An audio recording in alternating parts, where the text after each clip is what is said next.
Hey everybody, it's Dr. Sierra, and I know that now we are all social distancing, especially if you're in Florida near where I am in Venice or Sarasota. So I just wanted to show you all who are working from home how to properly set up your desk. Because number one, some of you may not have a desk at home. Some of you may be working from the kitchen counter or the kitchen table, or some of you, I hope, are not working from the couch, but some of you might be doing that. So I want to give you guys some tips so you know exactly what you need to be doing to make sure that you are combating some of these ergonomic issues you're going to be facing now that you're out of the office. So the first thing first is, if you have a desk chair, you should be sitting in that. Some offices I know let you take a lot of your equipment home, so I hope some of you are able to take the desk chair home, or maybe you have a desk chair at home.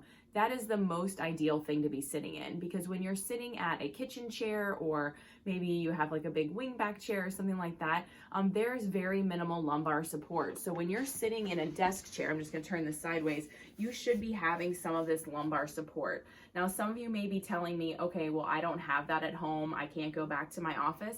That's okay. You can get a small pillow. So like I visualize like a little airplane pillow. You could use your rolls if you have rolls and you're a patient in the office, and just put them here. So you're leaning back and you're making sure that you have that support for your lumbar spine. The other thing you could do is use a couch cushion. You could put it right here below your back, so you're giving that nice curve in your lumbar spine. The biggest problem with not having lumbar support is, as the day goes on, your muscles of your low back are going to get fatigued.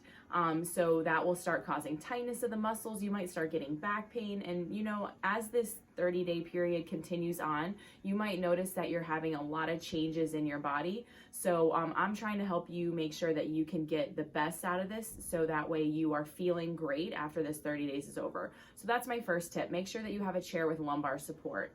The other thing is, now, if you are working at a desk, now this is not my desk, but if you're working at a desk, you want to make sure that you have some support for your wrist, for your keyboard, and your mouse. Carpal tunnel is very easy to get if you don't have support for your wrist and the mouse while you're using the keyboard and the mouse, because what can happen is, as the wrist becomes into extension, you're putting pressure on the wrist where it shouldn't be. So when you're typing, you want to make sure that your wrist is in alignment with your elbow and so forth, especially when you're using the mouse. The other thing that I like to discuss with patients is, the mouse should not be all the way out here. Then you're putting a lot of strain on your arm. You want to keep it nice and tucked in, so your elbow has a nice bend in it. Because if you are mousing all the way out here, or it's all the way back here, what that's going to do is cause damage to the shoulder and the elbow at the same time. So that's tip number 2. Try to figure out if you can get some wrist or support for while you're using your keyboard. That being said, if you don't have one of these things, they're on Amazon, or one of these things.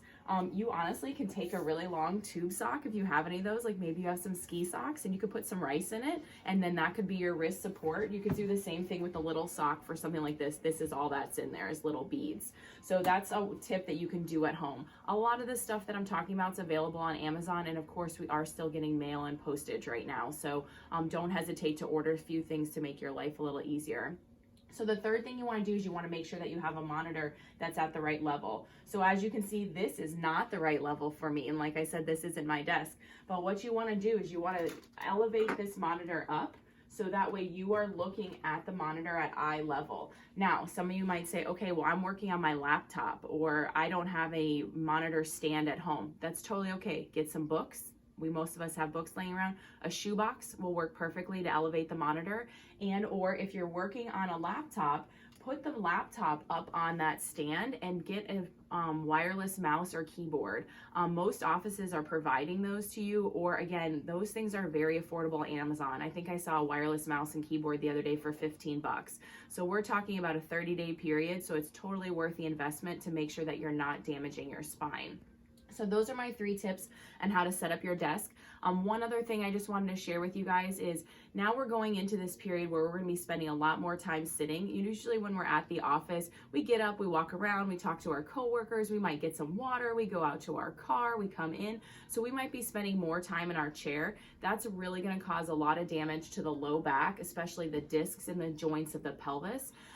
The other thing that you can do is, this is a wobble cushion. So again, if you've been in the office, you've probably seen people using the wobble cushion before. But what this will do is you can use this every hour. So set up a timer on your phone to make sure that you're doing some wobble exercises and just get some motion into that spine. So that way when you're doing the sitting for longer periods of time, you're loosening up those back muscles so they're not so stagnant. But I would encourage you to set an alarm in your phone to make sure that you're getting up and doing that, because I know we can all fall into that black hole when we're doing work on the computer.